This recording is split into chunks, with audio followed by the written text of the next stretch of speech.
love escaping into magical worlds, and I don't think it's something that you'll ever really grow out of. I'm loving these mini trains at Diamond Valley Railway. Just as much as my boys are, I think. What do you reckon, guys? So how great would it be to create a magical mini world of your own?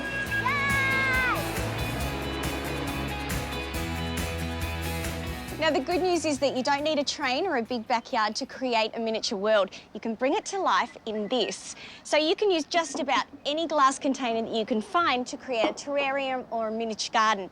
And it's all about just letting your imagination run wild. Now, everybody loves a coastal theme, and I've come across this container with a little bit of rope on it. It's nice and beachy, but I'm going to do something different, and I'm going to turn it on its side, just to give me a little bit more surface area for planting.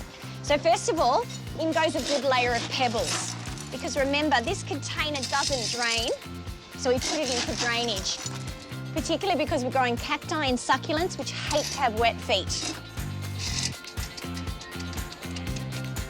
All right, so now we need a layer to plant into. So I'm just using a good cacti and succulent mix, which, as you can see, is nice and gritty to help us with drainage again.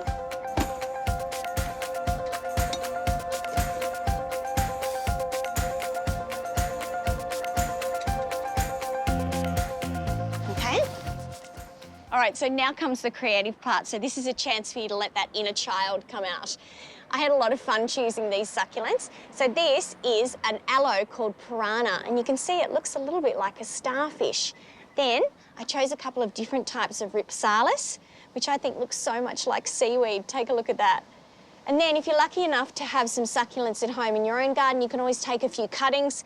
So this is just a euphorbia fire sticks that I cut from my own garden. Because we've used succulents, this little terrarium will love a light-filled spot indoors.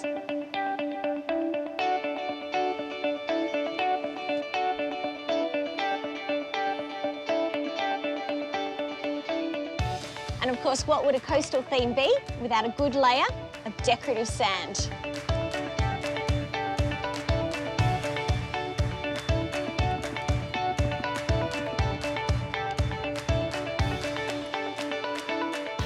Now for a splash of colour. So you can get these decorative pebbles in different shades of blue, which are perfect for representing our ocean.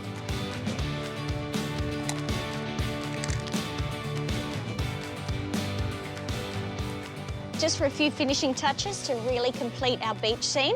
So I've picked up some decor balls here, which I think look a lot like tumbleweeds. So we're going to pop one of those in. A little bit of tillandsia, just looks a little bit like seaweed. And then finally, these tiny little starfish. So easy. So there you have it, your own little coastal getaway.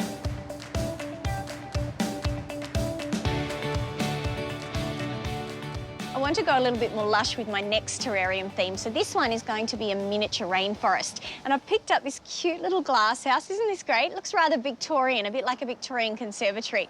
And I'm going to deck it out with tropical plants. You can see I've got the layers going on here, but just a little tip for you. Because this has got a lid, it's a closed system. So what I'm going to do is I'm going to add, after our pebbles, a little layer of activated charcoal. What the charcoal does is it acts a bit like a filter and just helps to keep that system nice and healthy and clean and odour-free.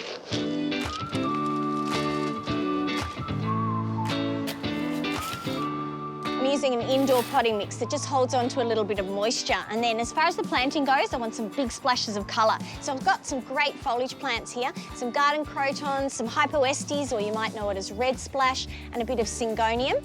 Then we're going to plant some ground covers in there too, so we get a little bit of layering, just like in a rainforest. Now let's get some lower growing plants and ground covers in there just to soften the forest floor.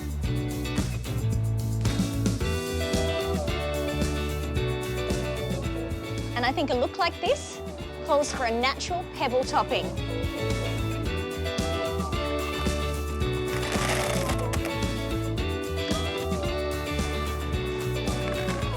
To finish things off, I found a little bit of moss growing on a wet rock in the garden. So I'm going to put a nice little blanket of moss down here. And then I'm going to complete the picture with this cute little old-fashioned furniture.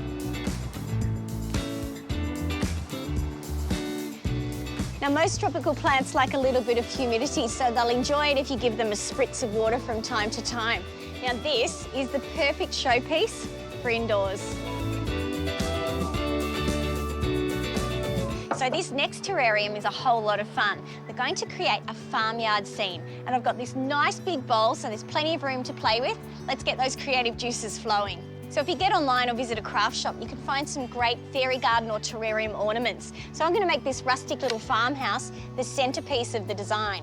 Now, of course, every farmhouse must have a picket fence. You can buy little picket fences or you can make your own, like I have, just to bring a little homemade touch to your terrarium. And it's super easy. I'll show you how. So you just get your hands on some miniature icy pole sticks, or you could use the bigger ones if you want a bigger fence. And you need to get 2 pieces of wire. So I've got floral wire here, and it's so cute. It's actually embedded with moss, so it looks nice and rustic. You twist the ends together, and then you quite simply place the little icy pole stick in there and twist twice. And you can see that you follow that pattern all along the top, and then you repeat it all along the bottom, and it ends up looking like this.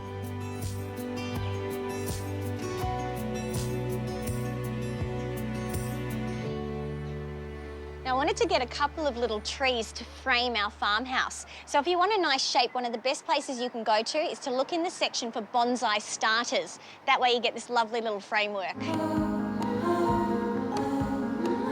Now, I want the farmyard garden to have a little bit of a cottage garden look. So I'm going for little plants like native violets, got some little lavenders in here, and flowering daisies.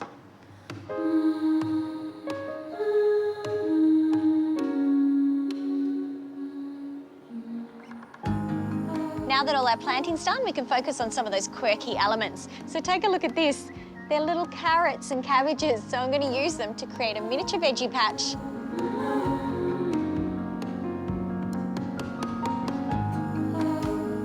And now for our cobblestone path. So by creating a terrarium, you can really encourage kids to start gardening and get their hands dirty. Get in there for me. Okay, stop, stop, stop. Thanks, Noah. And the great thing is that the kids can get really imaginative and choose whatever figurines they want in the farmyard. Duckling. Little ducklings. Ducklings there. In the tree. Marlon, you want to put the sheep somewhere? Sheep and the mushroom? I just love the whole terrarium idea. It's just such a great way to entertain the kids, and you can have a bit of fun yourself too.